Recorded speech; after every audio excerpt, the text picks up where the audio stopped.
ঘুরতে ঘুরতে সেদিন পৌঁছে গেছিলাম বর্তির বিলে। খুব সুন্দর গ্রাম্য পরিবেশ। এখানে বিলে নৌকা বিহার হয়, পার হেড 100 টাকা করে নেন ওনারা। কিন্তু উইন্টার সিজনে বিলে জল কম থাকে, শাপলা শালুকও পাওয়া যায় না। কিন্তু বর্ষাকালে এখানে বিলগুলোতে প্রচুর জল থাকে, শাপলা শালুকে ভরা থাকে। এখানে প্রচুর প্রি ওয়েডিং শ্যুট হয়। চারিদিক ধান ক্ষেত আর সর্ষে ক্ষেত দিয়ে ভরপুর।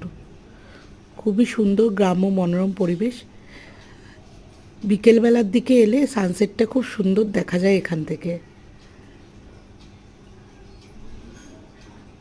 খুবই সুন্দর জায়গাটা, সবাই একবার করে ঘুরে যেতে পারেন, খুব সুন্দর জায়গা।